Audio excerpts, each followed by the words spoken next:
You're now listening to Radio Danzig, broadcasting from the heart of Europe. Tonight, Radio Danzig, in association with Hellcat Studios and Phantom Stranger Media, presents Tin Town, the Dam Workers' Village.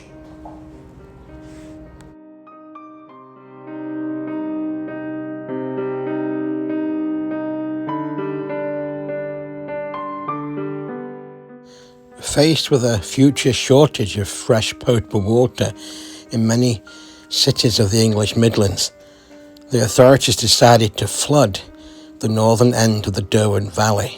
Decades later, that plan proved to be insufficient, and the southern half of the valley was dammed too, losing the villages of Derwent and Ashopton in the process. This is Derwent Hall, centuries old, but demolished in 1944 and sunk beneath the new Lady Bower Reservoir. We've already covered the fate and folklore of Ashopton and Derwent, the drowned villages, in other videos. In this video, we're going to look at a remarkable temporary village created for the workers on the original Howden Dam project.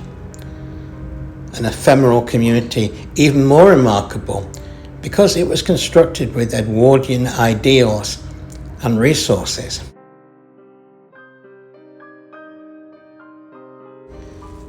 When I was a little boy, I often nervously imagined what might happen if somebody pulled out the plug while I was still in the bathtub. I have to admit that, this makes me rather nervous still.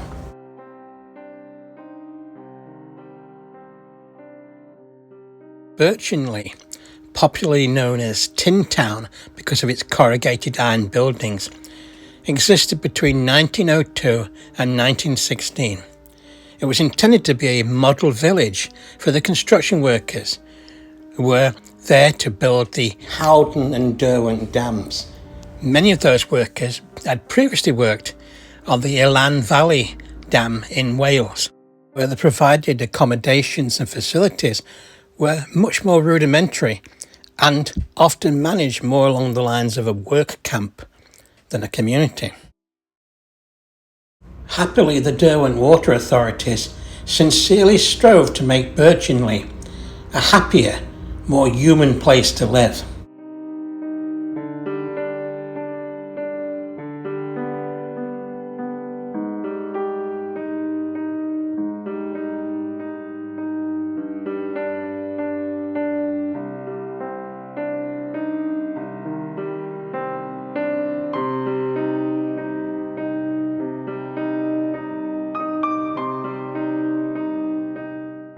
The housing accommodation was divided into homes for single men and homes for families.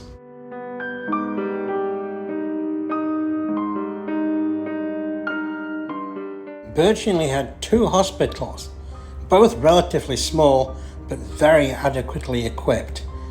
The building you can see to the left, standing by itself, is the isolation hospital, constructed at a distance from the community in case of contagion.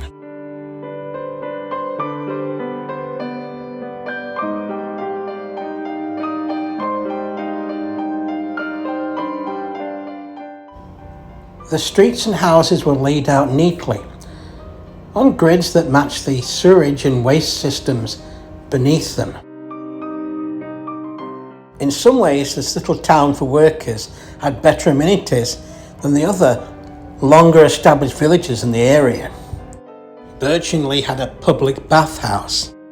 It had a recreational hall, which provided interesting talks, social events, and even continuing adult education.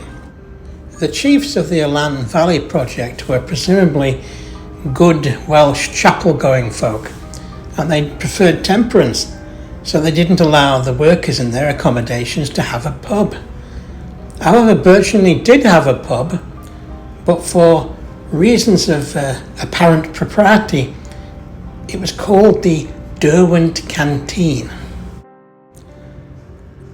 Birchinlee also had its own Boy Scout troop.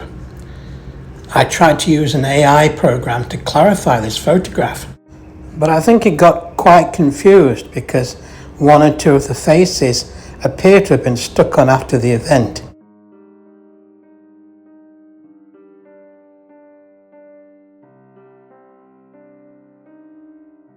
Birchinlee had a tiny police station, or possibly it was more akin to a police house.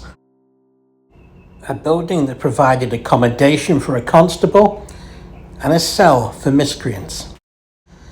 Tin Town was a fascinating, almost experimental microcosm of British rural life in Edwardian and pre-Great War times. There were shops and visiting traders who sold fresh produce, eggs and poultry from their wagons. While the men worked, the women busied themselves in many ways. They were able to socialise, go shopping, but they were also making meals, doing the laundry, cleaning the houses, and physically carrying food to the workers where the job was being done. For the children, there was a modern schoolhouse. Birchinlee also had a church and a Sunday school too. The Howden Dam was finished and opened in 1912. The Derwent Dam took a little longer to become complete and operational. The Derwent Dam wasn't open and fully operational until 1916, even though most of the construction work was finished by December 1914. As the work wound down, the residents of Birchinlee began to move out. The last family left the community in February 1915. As the workers left, Birchinlee was gradually dismantled. By 1916, the little town had ceased to exist. In 2025, the nearest you can get to magically reliving a day in the vanished town of Birchinlee will be to rent this barn, an Airbnb these days, which is very close to the dam itself.